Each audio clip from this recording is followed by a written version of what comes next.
Mic testing 1, 2, 3. Can you hear us? My name is Jay. Her name is Meela. So in the last podcast, people were asking about her introduction. So her name is Meela. She's a mini poodle, and Meela, M-E-E-L-A, and she is 3.5 years old now. She's 3.5 years old? No way. 2022 June 23, 24, 25. Yeah, three. That's crazy. Damn. I love you. What she was She- like 2? She actually smells really nice because she took a shower. We took her to the park today. She played a lot and she had a good shower. So she smells like heaven now. She smells like lavender. No, it's peach shampoo. How long does the smell last? Few hours. Few hours, but she looks really beautiful. She wants to go out because the room door is locked, but she wants to go out. She is not. She's a good prop. A lot of comments were, most of the comments were actually about Yeah. her. Well, that's what happens when you have a dog that's that cute. Yeah. So let's talk about trading. This is our second podcast now. If you guys are here for the very first time, cheers. We're going to have a coffee, talk about trading. Today is 9th of January. Today is 10th. It's 10th. Yeah. Why is my watch showing 9th? Is it 10th? It's 10th. Yeah, it's 10th. Yeah, so 5th to 9th was the week. 100%. So we're going to be talking about the week starting 5th of January and ending at 9th of January. And today is 10th of January. So it's a Saturday. We're going to talk about how our week was First official week of 2026 in the books. in the books. Let's talk about how was your week? It was a good week, I think. Overall, Monday, Tuesday were decent. I feel. Monday was there was Well, actually, to be very honest, there was volatility on Monday, but it was not in the direction that we had planned. I think a lot of what did you semiconductors. catch on Monday? I forgot. AMD was gapping up. The semiconductors, basically. Yeah, okay. And then they sold off. And then everything sold off. Okay. So I think mentally, and I think this is something we've been facing for the last 3 months also, right? Where it's like you plan for one direction and whether you like to or not, you create a subconscious bias in a direction. And even if you plan for both directions, it's hard to execute confidently in the opposite direction once you take, like let's say you take a long and you then, unless it's Tesla, of course, because then I mean, Yeah, that is something we have been struggling with since last year as well. Because on range bound days, we look for breakouts as breakout traders. You want the momentum. But for example, yesterday, I remember that was on 9th of January. Tesla pushed up. It found support at S3. Yeah. And just pushed up to R6, I think. That was the high of the day, 449 approximately, R6. So it was a nice support, but we were looking for S3 downside. Yeah. So that is something that we need to change. Not every day is going to be a breakout day. And statistically, I would say 20%, 10% of the days are like breakout days. Yeah. And we look for breakouts. I think most of the moves actually technically happen in the pre-market or in the post-market. They don't happen during market hours. Yeah, I have like a few playbook trades from last week, but none of the setups are like actually my playbook. Like I have a playbook. Most of my winners, I talked about that in the video maybe on my channel. Most of my big winners, yeah, she wants to sleep, but yeah. Most of my big winners are on daily range breakouts. So we form a range nice breakout or a trend break. But this week, there was one, I would say you can't call it a daily range breakout. It was a continuation play that happened on Monday, Tesla's, I think 5th of January. No, 5th was a Monday. So I think on 6th of January when Tesla had a continuation sell-off. And I think a lot of the plays this week, because we don't have many good daily ranges this week, because I think we're a bit extended on the downside on some setups, are completely consolidating on some other setups, and some setups are at all-time highs. I think the issue with that is that we're getting a lot of camera level trades, because there are not a lot of good daily ranges that are actually being broken out of. So I guess it's a bit of a time to pivot the core strategy, which is daily breakouts, because those are a bit more limited. We're still seeing a decent amount of camera level pivot trades. Yeah, so same thing I remember when Tesla sold off, I think on 6th of January, that is the day, we had the breakout of S3 downside. Yeah. So when we are inside S3 and R3, it's like continuation play. That was also continuation play, but I mean, I don't even have one. She wants to go down, man. I don't know if she wants to go out. Yeah, let her just let her. I think it's fine. Mila wanted to go out to her mom. That's said bye to our honored guest. Yeah, I think you could see that she just wanted to run off. And so we are at his place today. So at the last podcast, we were at my place. So she's more comfortable there. That's why she slept. I think the sofa is not her bed. Yeah, fair enough. She's like, I want to get off. Yeah. But we were talking about Tesla, yeah. So continuation plays, I have playbook setups. I have playbook like 4 or 5 setups from last week, but most of those plays are like continuation plays. And one had a good breakdown on Tesla, but I was not able, like none of the setups are daily range breakout on my bread and butter setups. You have to buy at the support, sell at the resistance, which is not our usual sort of play. So your week overall, Monday, Tuesday was nice. Then how did it end? I think Wednesday, Thursday, Friday were pretty well. I think if you look at the charts of SPY or QQQ, you'd see that it's just completely range bound action. And I mean, there were like, that's the tricky bit, right? Because there are some sectors that are doing well, there are some sectors that are doing really badly.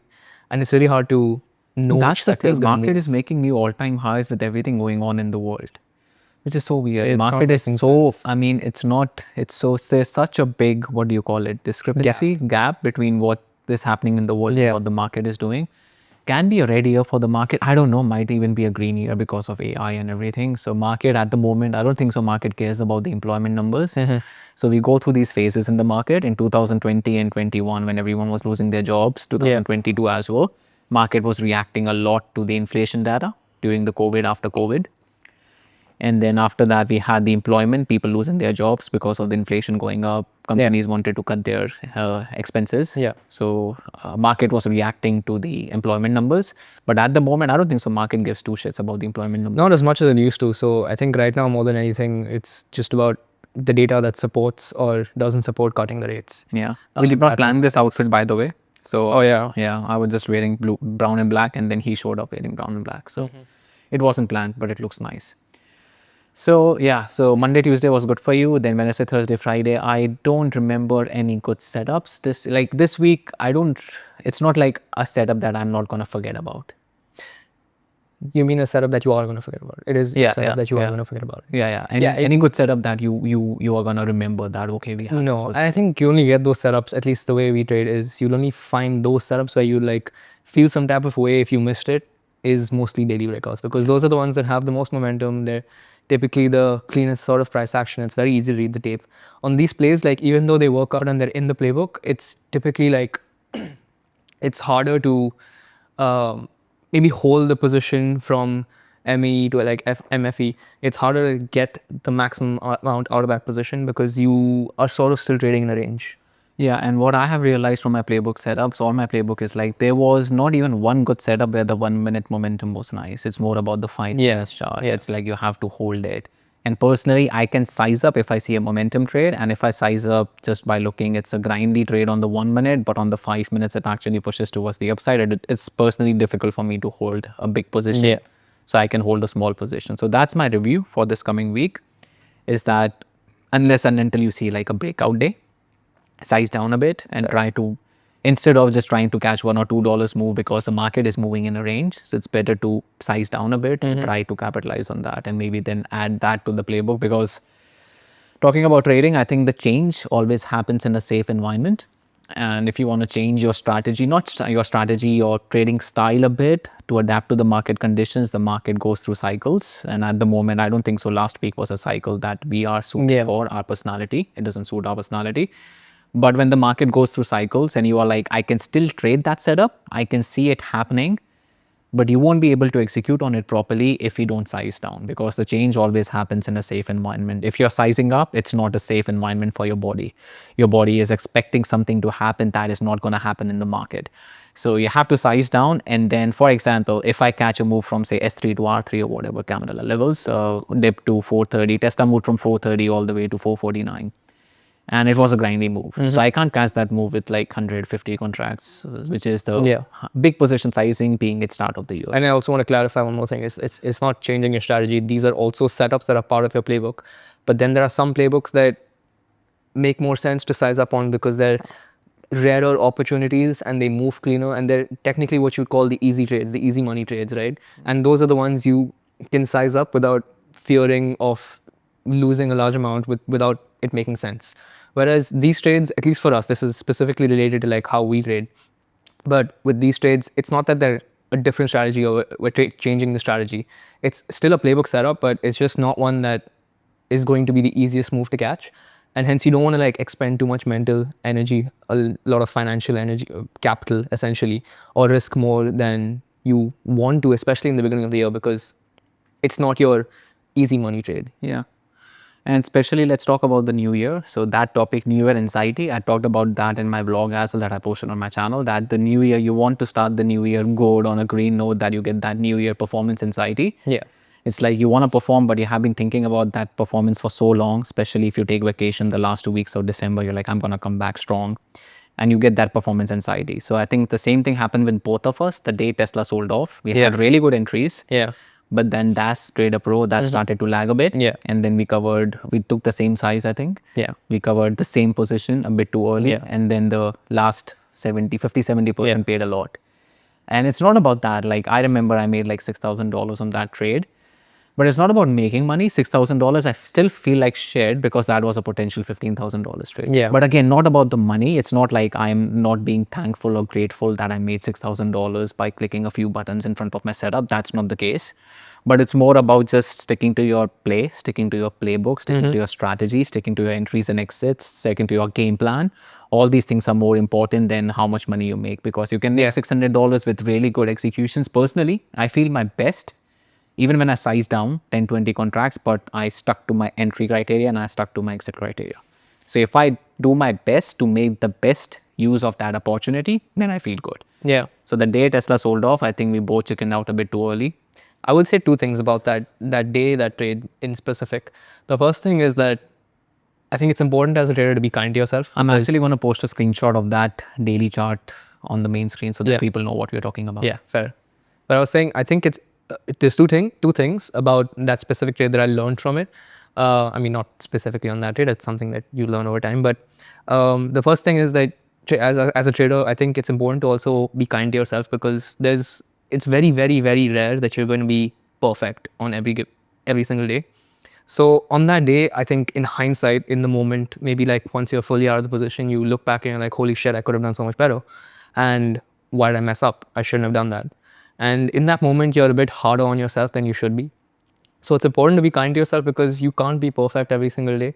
Accepting that maybe like some days you're going to be 80%, some days you're going to be 60%, some days you're going to be 20%, and you're going to execute like a fool. And that's just part of the game.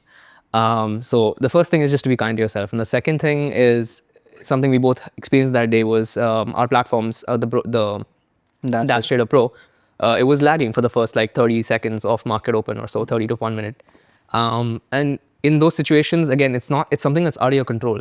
So in that situation, as shitty as it feels, because you're kind of missing a play happening right in front of you, there isn't much you can do. So the reason we both exited relatively early was, I mean, yes, it was New Year anxiety. You're not feeling comfortable taking a larger position maybe, but a part of that is also that, you're not feeling comfortable without your time in sales and your volume and your chart loading. So certain things that are out of your control, it's frustrating as it is in the moment. At some point, it's just, you have to come to the realization that this one's out of your control. And again, it's part of the game. You can't be a master manipulator and keep everything in control at all times. The one thing that was under my control, so let's now talk about my NVIDIA loss. I messaged that in the Discord group as well. Man, that was so stupid. So I made a order mistake to start the year with. So I took NVIDIA downside. That was the next day itself. I think whatever NVIDIA was gapping down, pushing down. I think that this was on 7th, if I'm not wrong. 6th was that day. I think it was on 7th, yeah. So I took NVIDIA for downside. I took 100 contracts. And then I always have a safety order ready if I'm executing within the first few minutes of the market open. You guys can see my live trading video. So I did not change the safety order size. I mean, I changed it. I changed it to 10 instead of 100. You should explain what the safety order is. So yeah, my safety order is that if I trade at the market open, I have a manual order ready and on my order window. You guys can see my live trading videos as well on my channel and my second channel, that I always have a market order ready, that because my hotkey is sell at the bid. And if I'm expecting that we might see an aggressive push up in the opposite direction of my trade, I can exit safely at the market. So that was my safety order, and NVIDIA was pretty aggressive in the opposite direction. So, okay, I clicked my safety order to exit, but I always have to change the size manually on that safety order. It's always at 1, so I had to change it to 100. I changed it to 10. Yeah. And I sold the position. In my head, I sold the position. I'm like, okay, completely fine. I mean, if you've been trading for a while, I'm sure everyone has done this at some point. It's bound to have happened. And then I took Tesla. So I was down like, in my head, I was like, okay, I took 100 contracts. The premiums moved 22.25 cents against me. So I saw like, okay, I'm down $2,500. Then I caught Tesla for the opening range break. I made like $3,000. In my head, I'm like, okay, I'm break even for the day. I checked my P&L. I'm freaking holding 90 contracts on NVIDIA from low of the day all the way to high of the day. And I'm down like $3,000 on top of what. And I thought that it's going to be a green day or maybe a break even day for me. I lost, like in my head, I lost $2,500 on NVIDIA, but I lost $6,000. And it was near high of the day. Made a mistake. A part of me, I remember, a very small part of me was like, it's near high of the day, we might reject from there. Because now I'm like holding, I checked the price action. I'm like, okay, I have been holding this stock for the past like 10 minutes and it has moved from low of the day to high of the day. And I should just give it a while and see if it sells off actually. I'm glad you didn't. Yeah, that there was like a small part of me. I was like, okay, hold on to this. But the ideal part of me, the good J part of me, I sold the position. Like in the next 5 seconds, I was like, this is hope. I'm hoping for it to come back down. I made a mistake. I usually don't make these mistakes. It happened at the start of the year, very first week of the year. I exited the position. And thankfully I did because it continued to make new highs after that. So I could have lost $10,000 on that trade. And that was a pure mistake. I wanted to exit and that was an order mistake. People in the Discord group also saw when I posted that if I am buying 100, why would I only sell 10? Yeah. So made that mistake, paid a big price for it. Not big price, like $3,000 is okay. But I mean, I made $6,000 on a good NVIDIA position and I give half of it back on a stupid order mistake. Doesn't feel good. And that kind of ruined my flow for the week. And then, yeah, I mean, that one winner, this was a loser that was in my control. Under my control, I could have done a better job, maybe. I don't check my P&L. That's another thing. Yeah.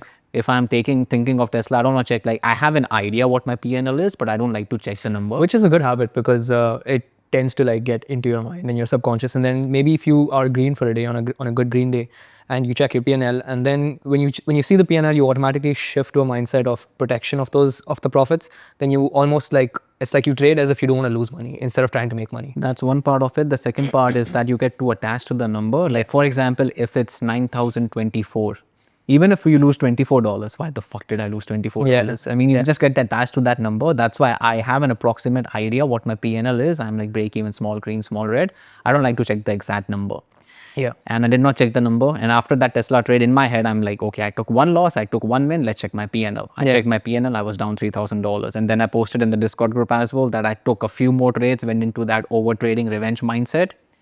But I sized down. Eventually, I ended the day with like 2,700, approximately 3,000 red, what I paid extra on NVIDIA. So I should have just called it for the day instead of just paying more commissions to the broker. But yeah, that was my overall week. Pretty shitty start. Not shitty start, a small green start. Slow, Like, yeah, small green start to the year. It's going to pick back up. We did not see the earnings season is coming in. That is nice. And not the ideal start to the year. Last year, I remember I had a dream start. It was the best start of the year. Tesla, a delivery number, same thing happened last year. Yeah. And it just flushed like 10 points within the first 5 minutes. That was a momentum trade. I just took like 50 contracts and the premiums moved like $4 from $5 to $9, I remember. And I made like 20K. So that was a dream start to the year, but did not happen for me this year, unfortunately. But it's just the start of the year. Yeah. Off the top of your head, is there any setups you're looking for next week? So Tesla looks like it has found a bottom, but the same thing, it's near that trend line as well. Yeah. So it's been holding a trend for a while now, for the past more than a year now. And it closed like a wiki candle on the weekly chart. I checked the weekly chart. So I think next week is going to be, I don't think so it's going to do anything much because we need to break this range now. And NVIDIA for downside looks decent. What did we close at? NVIDIA just had a small inside bar yesterday. So it did not even break the prior. Nice little consolidation. So yeah, it's a nice weekly setup. On the weekly, it actually has a head and shoulder. So I'm going to post a screenshot of NVIDIA as well. If I watch through this podcast, the whole thing, I will have to watch the whole thing again. So our goal with the podcast is that minimal editing, because I have an AI that can edit the whole video and change the scenes and everything. But I don't want to watch the whole thing, because if I watch the whole thing, that's 2 hours more of my work on top of recording for 1 hour. So this podcast needs to be chill thing for us. Like we have a conversation anyways about trading. So we just wanted to record this. So and that's the thing about building habits. You have to make it as easy as possible to do it. Yeah. And if you make it harder, then you're less likely to build that habit. So I'm going to explain. If you guys open the NVIDIA weekly chart, it has a potential head and shoulder. Okay. So it might set off. So on the weekly, it's actually nice, closed bearish, closed weaker than the market. So NVIDIA is a setup that I'm looking forward to next week.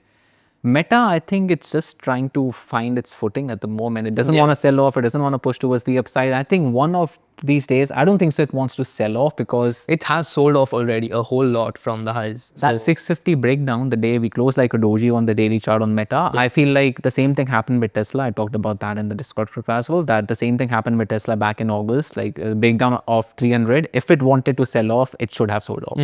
It did not happen with Meta as well. So I think like the Meta wants upside eventually, but we just want to wait for that momentum breakout. Yeah. Whenever, like, it's good if you want to buy shares or whatever, not investment advice, but I am holding Meta shares, but I think it doesn't want to sell off for now unless market decides to prove me wrong or market decides to sell off aggressively. Not prove me wrong. Market doesn't have to prove anyone in. The thing is, we're in this weird situation in the market where I think it's the new year. I feel like a lot of big players, financial funds and investment funds essentially are like rebalancing their portfolios. So like different sectors are doing differently altogether.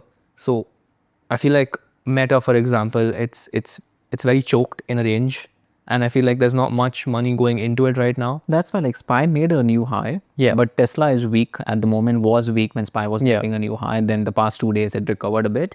Nvidia has been weak. AMD has been weak. But last year, I remember a few weeks ago, AMD or Nvidia, they moved towards the upside, the market moves towards the upside. Yeah. So I think there's a sector rotation from the chip sector stocks, I think. So it's actually weird, right? So the semiconductor sector essentially is there's your Nvidias and AMDs that make like your graphic cards and your which is basically used for AI models. MU is going up. But on the other side of that semiconductor sector is the memory stocks. MU, yeah. So which is like MU. I think even does Intel make memory? Because Intel's doing really well as well. It's not something we trade, but I've noticed it. Intel's doing strong. MU's doing strong. There's this stock called SanDisk. You probably know SanDisk. Yeah, I know SanDisk. The USBs, the Yeah, I hardwares, know, all I that. know SanDisk. So SanDisk is doing really well. But yeah, these memory stocks in the semiconductor sector are doing really well. But then there are your graphic card aspect of the semiconductor sector that is weak. Okay. So even within the semiconductor sector, we're seeing divergence. Yeah. Yeah. Do you like any setup for next week? I like NVIDIA. Meta is pretty garbage at the moment. Tesla, I think it's going to consolidate. We might see a few momentum days on Tesla, maybe. I like Google, but Google is it's just We have to talk about Google. So Google always has the best setup, and now it's officially in my shit name list. It was in my shit name list. I was like, okay, new year, new Google, maybe. Yeah. It's a very good stock to swing trade. Yeah. You like the weekly chart is amazing on Google. It pulled back to the moving averages, just like a nice, healthy, low volume pullback in December, and now made a new all-time high. So really nice swing trading stock. The fundamentals are good at the moment. What they are doing with AI, we personally, I pay Google a lot. I use Gemini a lot recently. I have moved, not officially moved, but I have reduced my usage of ChatGPT a lot, and I focus on Gemini a lot these days. But ChatGPT is still useful for my thumbnails. Like creating, I feel like ChatGPT has more imagination. Gemini is more like to the point. Logical kind. Yeah, logical. If I want to ask Gemini, analyze my YouTube channel and suggest me some improvements, it's going to do it nicely. ChatGPT is just going to hallucinate and give me anything and everything. Yeah. So they both have their pros and cons, but I pay Google a lot for the AI videos, and the Nano Banana is really good. So I think if I am paying Google, a lot of people like me are paying Google. I'll give you an example. I don't even use Gemini all that much. I think I used it maybe like thrice this month, and I also have a subscription. Yeah. Even though I hardly use it, just because when you need it, it's there. Yeah. So I'm sure there are a lot of people, more people like me, who like use it a little bit, but they're still subscribed. Whereas you're a power user of Gemini. You use it consistently day to day. That video of mine that I posted on my main channel, the loneliest career in the world, that is like all VO 3.1. And if you pay, I reduced my from Ultra to AM Pro now, but I can increase to Ultra again. The Google Ultra workspace is like $300 a month. That's insane. I mean, okay, if I'm making use of it, that's okay. But we pay like $20, $25 for ChatGPT, Gemini, Cloud, whatever. But $300, you get 25,000 as well. Yeah. But Cloud's very useful. So 25,000 credits for Google to generate like 250 videos in a month, which is pretty nice. But $300, like a lot of people like me are subscribed now. So it's increasing the revenue of Google, and Google has the lowest PE ratio, not the lowest, don't quote me on this, but someone told me that Google is still comparatively, relatively, it has low PE ratio. What's the figure, like 30? 40? I have no idea. But someone told me this, that compared to NVIDIA is obviously more PE, and Tesla is insane. Apple, I think even compared to Apple, Google has a lower PE ratio. Don't quote me on this, you can check. But Google is actually... Google's a fundamentally really good business. They have a lot of cash even after all their AI investments. Yeah, they when still have good ChatGPT, cash. let's actually talk about this. It's a fun conversation. When ChatGPT was released, I think 2023, released in 2022, I guess, but it went mainstream in 2023. Yeah. I was like, okay, no one is going to stop. Like, everyone is going to stop using Google. Google is history now. Gmail, like, people are going to move to ChatGPT. And then Google started working on Gemini. So I remember, I checked, watched a video on YouTube that the CEO of, co-founder of Google, I think, or someone like one of the co-founder or shareholders. Sundar Pichai, are you talking about him or? Nah, not him. Someone else. He came into the company again, like a guide or something. I don't know which. Like an advisor role. Yeah, advisor. And he was like, okay, we need to get on this. We need to get onto this. Like Sundar Pichai is focusing. He's very good with the sales, like similar to Tim Cook. He's very good with everything else. The fundamentals of the business. But the risk side of thing, the co-founder, I think Sundar Pichai obviously is doing really good at Google. But one of the co-founders, he came back and he was like, we need to dial this in. Otherwise, people are going to move to ChatGPT. And Gemini, they improved Gemini like crazy. Yeah, I mean, if you remember the first launch, it was a complete failure. It was giving like bad thoughts to people. It was hallucinating. It was a big deal. They had to pull it down, I remember, for a few days because it was giving like bad suicidal kind of answers. Yeah. And then they had to pull it down, and then they constantly worked on it. And Gemini 1, 2, 3 is amazing now. So they have been on their asses working on Gemini, improving the AI side of things. And now I think Gemini is back, if not at the top for a few tasks. I think you can't just be like, this is the best. One AI can't be the best at everything, but I feel like all these AI companies, they have their niches.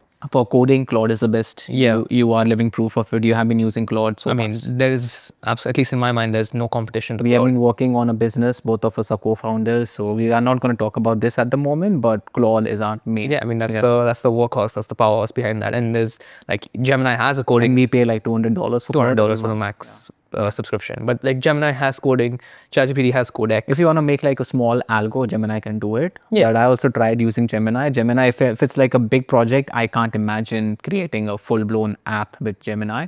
I think Claude can do it. Gemini can also do it. They all can do it. Gemini hallucinates a lot, and you have to just keep working on it. For example, I am working on something. I can't disclose it at the moment, but Claude generated like 120 lines of code. To the point, this is what you need. Gemini generated like 220 lines of code, and Gemini code was not working. So, but yeah, like going back to your point, is just that there are niches for each AI, and I think Gemini does really well with image generation, with video generation, being logical, analyzing certain like sheets and stuff like that. I feel like ChatGPT is good at research. Surprisingly so, because Gemini is from Google, right? You'd assume that Gemini will be better at research. But I feel like ChatGPT is better at research. Research, I mean, thinking model of both are pretty good. So research is basically, I don't actually use the research feature on ChatGPT because then it just gives like news articles and everything. Okay.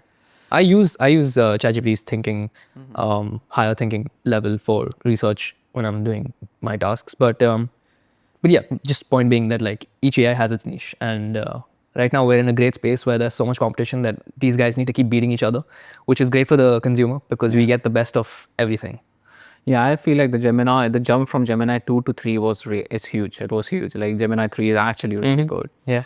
Whatever you ask, the answers are to the point. Even for like, I use Gemini for thumbnails and thumbnail ideas for titles and everything. And ChatGPT also has its purpose. But my usage was 100% ChatGPT up until 2 months ago. And now I would say it's 80% Gemini and 20% ChatGPT, which might change if ChatGPT releases a new model. The good thing about ChatGPT is that they have it has memory of all your conversation. Yeah. Gemini has a memory of few specific things. If I talk about one thing a lot, for example, the Summit Academy. So now Gemini knows that we are launching on 11th of January. But the very first chat I had with Gemini, it was like, it did not remember that we are launching on 11th of January. So if you just like ask it one thing again and again, you can go in instructions and give it like, okay, this is me or whatever. Yeah. It's going to remember you, your family, your wife, your dog, she remembers. But ChatGPT has a history of everything, every freaking thing. It's a bit creepy sometimes. Yeah, and I think that is why Google is actually making money from AI, or maybe not making money, but they're not losing as much as ChatGPT, because ChatGPT is burning through resources Yeah. to keep all the memory. Every question you ask, it goes through all your chats and it knows every freaking thing about you. But Gemini doesn't remember everything about you. So if you create a new message, it's gonna have a bit of context of who you are. But for example, if you have a chat about something in one message, the next message you open and it was a completely new conversation, it won't remember Yeah. what you had a chat with. And I feel like this is one of those things we're gonna see in like maybe 5-10 years. Because if you remember, like when Amazon IPO'd, I think it was unprofitable for like 5-10 years. Yeah. And now look at it, like it's up. It's again, it's just printing money every quarter, right? So I feel like we might have a similar situation with OpenAI where they're burning resources right now just to build the base, and maybe in 5-10 years they might find a way to crack it and be profitable. I think when it comes to just the large language model, which is what like ChatGPT and Gemini are, they will always have like insane competition like Google and everything. But ChatGPT, I mean, OpenAI is working with, who is that guy, Johnny Ive? Johnny Ives, that's the guy from Apple, I think. Yeah. So they're working together. You don't know that? The ChatGPT and Apple. OpenAI and Johnny Ive, they are working together Yeah. to create a product. So OpenAI, Johnny Ive is actually, I think, contracted, or he's working Oh, I with didn't know OpenAI. this. I don't know. Yeah, so they are working on. He has mentioned that Sam Altman. He also mentioned that they have the first prototype ready already. It's a new AI device that has AI, but they haven't released anything else, and it's designed by Johnny Ive. Damn. Is it going to be like one of those things, like those MKBHD videos he launched last year? Pins, Yeah, the sort of, pin which thing. was a fail. Is it going to be a device like that? I have no idea, but it's like Johnny Ive, so I'm expect high hopes, but that might be a game changer. So That's like that might be a game changer for OpenAI, because the ChatGPT versus Gemini, I think ChatGPT might lose with the Google's resources. Yeah. And Google, like everything, like YouTube, Google has access to so much. Yeah. They have data. And Android, like phone. Yeah. I want to switch to Android just because it's going to have Gemini. Like, for example, if I get an email and I know that Gemini knows the answer to that email, currently I have to take a screenshot of it or copy the email, Yeah. go on the Gemini app and ask to draft a good reply. And then I can edit the reply or whatever. But if I have an Android phone, Gemini is inbuilt, and which is amazing. Like, I want to switch to Android just because Gemini is. So you know how we have the Apple ecosystem? We're going to have the Gemini ecosystem very soon. That's why if it's just like Gemini versus ChatGPT, I think Gemini is going to win, because Google has access to your YouTube data, the analytics and everything. It just can give you a lot more for creators, especially. Yeah. It can give you a lot more compared to ChatGPT because of the access it has. ChatGPT is trying. For example, they have the apps like Photoshop now, Canva. You can design. I have tried it. I don't like it personally. But Gemini is going to win because they have Gmail. It can help you with the emails. It can help you with the YouTube stuff. It can help you with a lot of like create a YouTube analytics as well. And the comments, it can summarize the comments. If you go and watch any video, it can summarize the comments for you. And for me as well, in the YouTube studio, it can summarize the comments for me. Like, this is what you should focus on, and this is what people are commenting about. It's a good video, but you should focus on this. It's going to give me a good review. So if it's just Gemini versus ChatGPT, I think Gemini is going to win. But ChatGPT, if OpenAI works on some sort of hardware thing, that is going to be a game changer when it comes to AI. Like, I don't think so they're going to be replacing the phones, but something. But they have to like find a market that's untapped on some level, because it's hard to crack into a market where you have competitors like Google and Microsoft and Amazon, and like these guys are giants. They have enough money to burn, whereas as a newcomer into the industry, especially the tech industry, you need to like innovate in a way where you're making something that's untapped, which they did when they launched ChatGPT. It didn't exist apart from ChatGPT, I don't think, at least. Yeah, I don't think so. ChatGPT was the first main scale, and then mainstream. I think so. Like mainstream, yeah, for sure. Yeah. So they need to keep doing that. They need to keep being the first. ChatGPT is gonna be the ChatGPT. Like anyone, even if people are searching on Gemini, I search on ChatGPT. Like, it's the first thing. For example, Google is like for example, there was first Yahoo Mail, MSN Mail. I don't know how old you are, but MSN, Yahoo, all these mails. And then Gmail came along, and then Yahoo used to give like 1 gig of data or something. Gmail came along and like 100 gigs of data for free or whatever. Gmail is free, but then they are making money from other sources. Yeah. And at the moment, ChatGPT is like the first thing. That's where earlier it used to be like, okay, Facebook it. Then Instagram came along, and then Meta actually People bought say Instagram. Facebook it? Yeah, they used to say like there was Orkut before Facebook. Do you know what Orkut is? No. You're too young for that shit. Orkut, damn. But you were born when Orkut was released. It was like early 2000, 2000s, 2005, 6. I've never heard of it. I was in my school. So yeah, maybe early 2000s. Orkut used to have scraps. Comment down below if you guys remember what I'm talking about. Orkut has like had like scraps, so everyone can see your scraps unless you hide them. Like a scrapbook. It's not like scraps are basically messages. Oh, okay. And there used to be like a competition. I don't know if you guys remember. I'm gonna keep it short because if people don't know what Orkut is, they're not gonna watch it. Yeah. But Orkut was before Facebook. It was like a social media. You have your profile and everything. And especially like I had my school friends and everything. Having an Orkut profile used to be like, okay, I'm cool. better than you. I'm cool. Because I have internet, right? Back then I was like, I have internet at home and I have Orkut profiles. It used to be like, I'm cool. Well, that's Facebook for me, and I'm guessing there's a whole generation that doesn't even know what Facebook is. Yeah. Like used Facebook. Yeah, and then Orkut had like scraps. So anyone can send you a scrap. You can reply to that scrap. Yeah. So you can send yourself a scrap as well. So scraps are like pretty much messages and you can public the scraps. So I remember I had like 3,500 scraps. It used to be big. Some people had like 11,000 scraps. That means that is he's a heavy user. He has a lot of friends. Yeah. So he's getting a lot of scraps. Yeah. So instead of like having a lot of friends, it used to be how many scraps do you have? Yeah. There was this phase with Snapchat as well. Yeah. Snapchat score. So I remember this was back in my school days. So like we used to like see, oh, what's your Snapchat score? Okay, you use Snapchat a lot. You must be like cool. Yeah, I remember. So yeah, and then Facebook came along, and then it was Instagram now. So I think Instagram is the main social media platform at the moment. TikTok is also TikTok is TikTok, and then Snapchat, and so yeah, we were talking about the. I feel like we redirected to a very heavy AI conversation. Yeah, we can. It's okay. It's always interesting. I don't know. Let us know if you enjoy talking about AI, because we both are very heavy power users of AI for like pretty much everything in life. And I feel like if you're not using AI to make your life more productive, then you're missing out, honestly. Because it's not even productive. I feel like if you have a business, because we are planning to launch a business, not planning to, it's gonna come out before June this year. It's gonna come out, and if you're not incorporating AI in your business, and if you don't know what AI can do, and if you're not up to date with every single version of AI, what AI can do for you, your business is gonna eventually not do as good as if the other business is actually incorporating AI in your business. Because I think every business, every app on your phone is gonna be like AI related. For example, I use Whoop, right? So I have Whoop Coach in that AI, right? Trading as well will also have a lot of AI things. So if you are a business and if you're not aware as a founder or co-founder, if you're not aware of the developments and if you're not keeping track of what is happening in the AI, or maybe you have a team who is actively working on just incorporating everything AI has to offer, you're gonna be left behind. That's what I feel like. What do you think? yeah, I 100% agree. Like we're in that phase of the world of like development. You know, like there are these key periods where we had like the internet boom, where you had businesses that had access to like internet services, and then you had businesses that didn't, and those businesses probably don't exist anymore. Yeah. So I feel like we're in one of those stages of like cycles of life, essentially, where incorporating AI into your lives is going to severely impact how quickly you sort of develop and the kind of services you provide. Because if you aren't on that bleeding edge of what's being released on a week-to-week basis, you will get taken over by competition. Yeah, that's what I feel. Because, for example, look at our parents' generation, right? For them, using Facebook and Orkut, Facebook, Instagram was like a huge thing, right? They had to learn it. Yeah.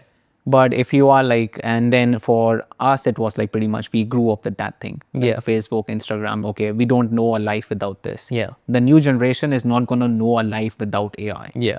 Like I think so for us also, right? That AI is getting more and more vast. There's your simple ChatGPT where you just have like your input text box and you just type a message and you send it and you get a response. Now that's the easy way to use AI. But then there are so many more things with AI that, at least for me, and I'm pretty sure you can agree with this, there's a bit of a learning curve to know and understand exactly how to milk the most out of the AI services that are available. So maybe the younger generation is finding it a bit easier to sort of implement and incorporate AI into their lives. But I feel like it's important, no matter what generation you're from, is that you at least take that step to sort of try and learn what AI has to offer. Because there's a little, like, if you are curious and you push a little further beyond the basic text box message to ChatGPT, AI actually has a lot more services to offer. And the good thing about AI is that if you don't know anything, you can ask itself. Like you can ask AI, what is this? Like, kind of world for example, if you want to learn Facebook, and if my parents or my grandmom, my granddad, it's like they want to learn Facebook, it's like, okay, you need to ask your child, you need to ask your grandson. Yeah.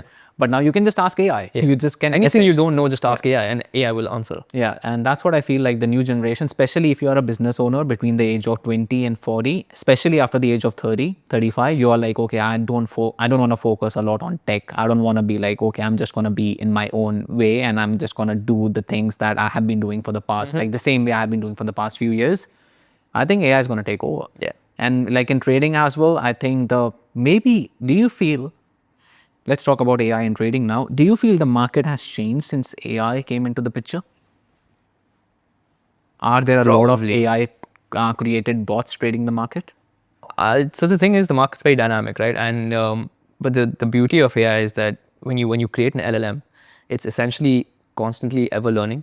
But we're still in a phase where even when you are training an LLM, there's still that period of time where it takes to learn the market. Whereas humans can still adapt quicker because we're still quicker at learning things and understanding and adapting. So I don't fully believe yet being the key word, that we're in a place where AI is trading the market directly. AI is probably training the algos and then deploying those algos that it has trained. But when the market dynamic does switch, AI is going to take maybe, let's say if a human was to take a week to adapt, the AI might take a month to adapt. At least I'm not a heavy developer, or I don't know how these LLMs are trained myself, but at least that's what I feel. I feel like the AI LLMs are still going to take slightly longer than humans to adapt and learn the market. And the other application of AI, instead of like placing orders, I feel like, yes, people say AI is going to take your job.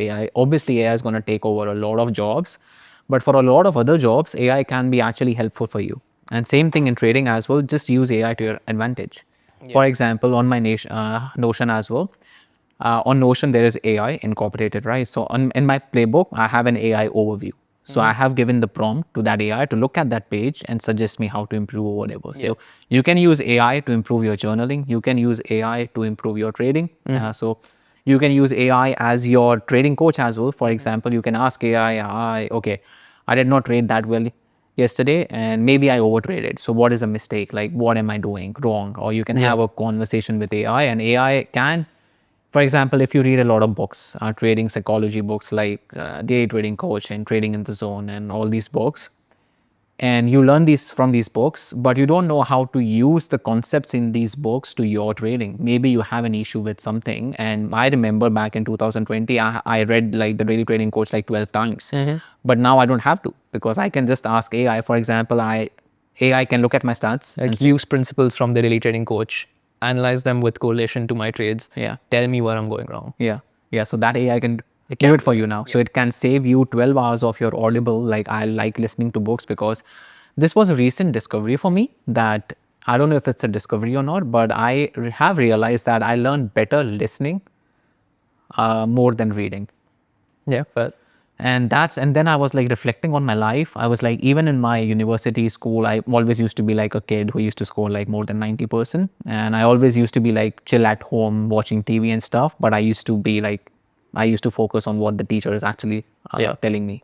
So I used to learn a lot by Just being in listening to class. other people, by being in the class, by focusing, and also during exams and everything. I remember I used to have a phone call with one of my friend, and we used to just talk about more the important topics. So that's how I used to learn. And then I started trading. I have discussed my trading journey as well on my channel. I listened to all these books like how to day trade for a living from Andrew Aziz and the Daily Trading Coach, Trading in the Zone. I haven't read a physical copy. It's just audible for me. So it was a new discovery for me that I understand better by listening, not by not reading.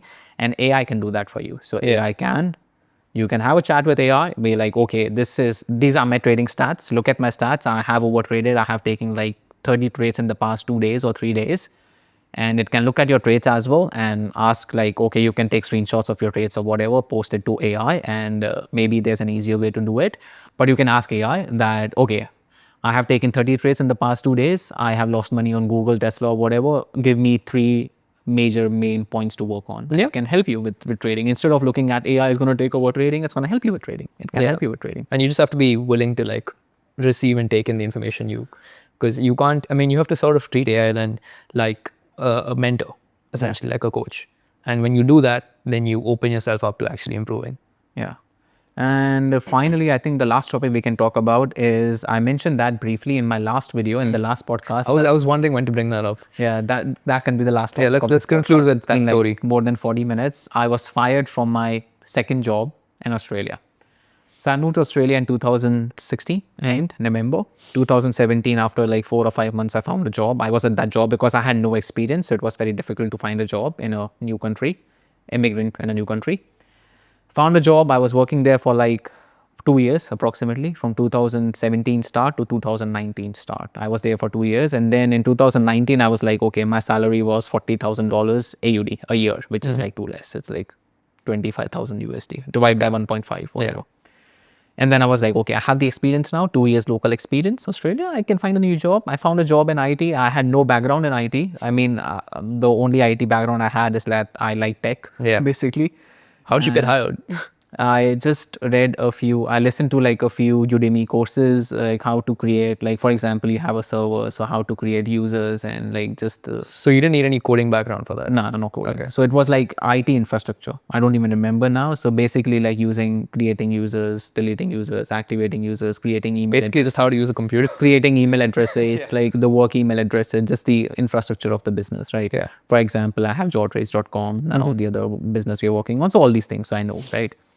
So I had to teach that to myself, and then I found a job in IT. It was a 6 months contract role with a scope of extension. I was like, okay, it's gonna get extended. And it was the main thing is that it was near my place. It was near my house. Otherwise, the first job for 2 years, I was traveling like 3 hours every day. 3 hours? 1.5 hours in the morning, 1.5 hours at night. So I used to leave my house around 6:30 to reach my work at 8, start at 8:30 approximately. Yeah.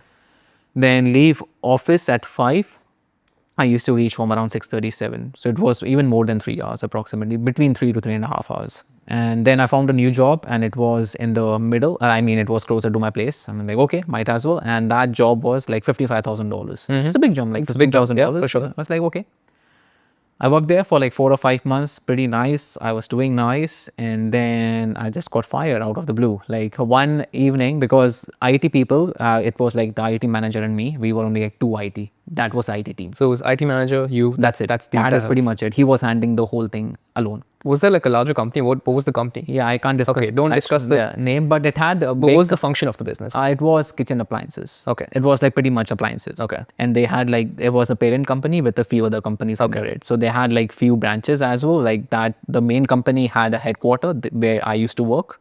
And then they had like few branches companies. So they had like 40 kilometers away, the offices. So kitchen appliances, and this is just the IT part of the kitchen appliance business. Yeah. So basically just helping the users, basically. Every company has the IT. So it was only the IT manager handling everything. So he hired me to help him with, because they were expanding, they got like few other companies under it, and then they had a customer care center which was like 40 kilometers away. So for example, customer care center, it's an IVR system. So they used Avaya, I don't know if you guys know, but IVR, like when you call, press 1 for this, press 2 for this. Yeah. So I used to do that. Yeah. Set those things up for people. And so yeah, I was working. I think I was doing pretty good. I was learning on the job as well a lot. And he knew that I am a new hire. I don't have a lot of IT background. So yeah, I was like traveling a lot, going like north. But I always used to keep my laptop with me on the weekends, because if something goes down, people still call on the weekends. Yeah. Right? If something goes down, so IT people, they need their laptop. Yeah. So IT people, most of the people get their laptop, so that anything happens over the weekend in Australia, you get paid for it, but you have to work if something happens. Like there's a downtime or something. So that weekend, the weekend I was fired, the Monday I was fired, he was like, can you leave your laptop here? I want to do an update or something, test it out. I was like, okay, that's weird. It's the first time he asked me that in like 15 or 16 weeks I worked there. I think I worked there for like 4 or 5 months, just like under 6 months. Came back on Monday. In the morning, he called me in his office and like, we are fired. I mean, not fired. He was like, the company has decided to go in other direction. Was there any other reason that you were given? I have no idea. Did you ask, or you didn't ask? Just like they don't have to give you an answer. So it was still within the first 6 months probation period. Okay. So they don't have to give you an answer. Like after 6 months, then you can maybe like, case. There are a lot of rules and laws. Because you need to give a reason. Yeah. So it was still under probation, and he fired me, and I'm like, okay, I did not like that job a lot, anyways, but it's like, okay, but it affected me a lot. And back then I had like a car loan, I had to pay the rent and everything, so I needed the money. And I got out of the office and I cried. I don't know why I cried, but I cried. Well, you got fired. I mean, I think it's a rational But response. now to if I feel get bad. fired, I'm like, okay. If you're in a different place in life, but like it makes sense. Yeah. Of course, it's a Now to if feel something fails, like a trading fails or one of my businesses fail, like I'm gonna pick myself back up. But that was the first thing, like, okay, you got smacked by someone. Yeah, you're younger. You lack a bit of self confidence and Yeah. So I cried. Then I called my girlfriend back then. She's now my wife. So my wife and his fiance, they are sitting outside. You're getting married. We can talk about that in the next podcast. So this is gonna be my fighting story. The next podcast. Every podcast at the end, we're gonna have a personal story. Sir. Yeah, sounds good. So next one is gonna be your marriage, maybe your wedding. So yeah, I called her and I was like, okay. And then what happened? That was actually the best thing that could happen to me. So the lesson is, yes, I got fired, but I wanted to talk about this, right? I got fired. I was making $55,000 at that job, and then I went home. I went to my girlfriend's place, my wife's place. I should actually say my wife's place. I cried for a while, like 30, 40 minutes. I was like, what the fuck happened? Like, how am I going to pay for the rent and everything? Like, I will have to go back to doing Uber Eats. I was doing Uber Eats on the side as well, back in Australia. I will have to do something else. I'm like, okay. And then I started applying for jobs. I applied for like 40, 50 jobs in the matter of like 2 or 3 hours. I was like, I need a job at ASAP. I applied for like 40 jobs. This happened on Monday. On Wednesday, I had an interview lined up. I can talk about this company because I'm not talking anything bad about this company, but I was working for then BMW. Yeah. You have a BMW car. You are a big fan of BMW, right? Wednesday, got an interview lined up. Okay, they liked me. The following Monday, I started there. And I was making like 70K approximately there, 65, 70 with overtime and everything. Sometimes it actually went up to like 75, 80K. So it was a jump within a week. Again, I thought that it's the worst thing that could happen to me. But if you use that worst thing to just improve and you're like, okay, that chapter is closed. It took me like, I don't know what happened. In like 1 or 2 hours, I had my laptop with me. I was like, okay, that's it. Fine. Apply for jobs. So I went back home from my wife's place, applied for jobs. The whole evening, applied for jobs. On Tuesday, I got a call. You have an interview on Wednesday. Like so quick. Monday, I got fired in the morning. Applied for jobs. Tuesday, got a call. I have an interview on Wednesday. Went there, interview again, closer to my place. Really good company. At the previous company, the manager was actually, it's like very micromanaging position. Yeah. The first company where I got fired from. Every time like I'm working, he's gonna come back in the middle. What are you doing? What are you doing? What are you doing? Like micromanaging, right? And I started trading because of BMW as well. Because now I started working there at BMW. Started the following week, I was making 70, 80K. So it used to be, I can talk about that because I was not doing anything wrong there. But in the morning, they had like 3 shifts. Again, IT support. We had like 3 people in our team. One person is going to start at 7, and the other person is going to start at 8:30. The next person is going to start at 9 because you have to work until 6. Yeah. So 7 is going to stop at 3:30. The person who started at 8:30 is going to stop at 5. Yeah. Who started at 9? start 9:30, 6, right? So 3 shifts. I used to try my best to take the early shift. Then again, it's like a rotation sort of thing. But everyone knew that I need the early shift because then I can go home early, work out and everything. But the good thing is that because I'm on the early shift from 7 to 8:30, so quiet. You have to be there if something goes bad. Yeah. But it's so quiet. Yeah. I used to just listen to Audible and journal. That's how I started. Like in 2019, I quit that job. I got fired from that job.